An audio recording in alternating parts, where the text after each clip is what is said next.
Mae efo fi, mae Nick Parry, cadeirydd gweithgar Steddfod yr Urdd. Da chi wedi cyhoeddi heddiw bod yna gystadlaethau newydd yn mynd i fod yn rhan o'r arlwy ar gyfer y Steddfod yr Urdd o flwyddyn nesaf ymlaen, gan gynnwys pethau fel trin gwallt, arlwyo, gweithio ceir. Beth yw'r syniad tu ôl y cystadlaethau newydd yma felly?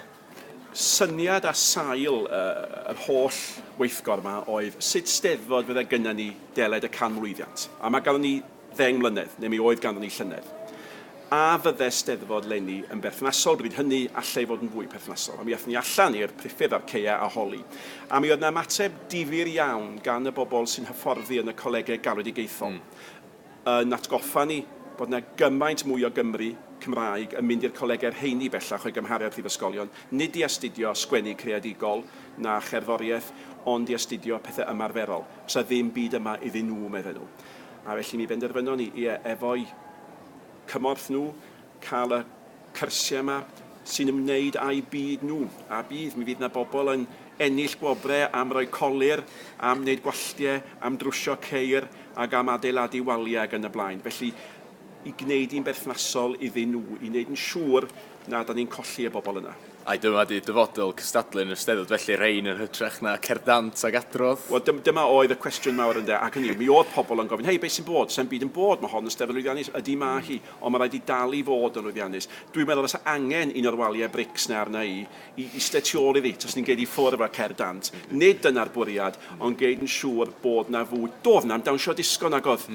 Ond mi gafwyd dawnsio disgo, ond na brotest am hynny, a sbiwch mae'r boblogaidd i hynny rwan. Os yna berig, efallai bod y Steddfod yr Urdd yn gor-ymestyn i hyn o ran y cystadlaethau, a efallai da ni wedi gweld rhai cystadlaethau cael eu cyflwyno yn y gorffennol, lle dos na ddim lot dy cystadlu, os yna berig bod hynna'n digwydd efo rhain hefyd. Mae hynny'n digwydd, cofiwch, efo'r rhai o'r cystadlaethau traddodiadol. A mae yna sôn am chwynnu'r rheini, ac os nad ydy pobl yn cystadlu ynddyn nhw. Ond tasa fo ddim yn gweithio, mi fydden nhw'n cael eu chwynnu. So ddim amheuaeth am hynny. Tas nhw ddim yn gystadlaethau lle mae pobl yn trio, fas ddim yn chwarae nhw eto. Ac un o'r syniadau nath blogwyr Golwg Trwchych Dim, y blogwyr technoleg, Daf Prys, nath o grymu allan ddylsa yr Steddfod ystyried roedd y gystadleuaeth, technoleg wybodaeth, dylunio gem y cyfrifiadurol.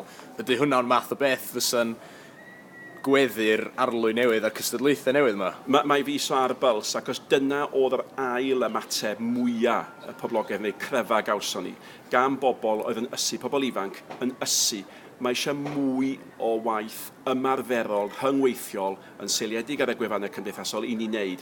A da ni yn trafod cael canolfan yma, ond mae yna gost aruthrol. Un o'r pethau sydd wedi cael ei drafod ydy gofyn i gwmni fel Apple i nofio. Mae hynny, wrth gwrs, yn mynd i fod yn ddadleuol, ond y cyfanddidau ydy mae'r Llywodraeth Cymru o leia wedi cofleidio'r adroddiad yma, a mae nhw yn fodlon ystyried ariannu popeth, a dyna un o'r dadleuon cryfa. Ac os dyna, gadwch ni fod yn onest amdano fo, dyna mae'r bobl ifanc am i wneud, ac maen nhw am gael eu cynnwys yn y Steddfod yma. Nick Parry, diolch yn fawr. Croeso.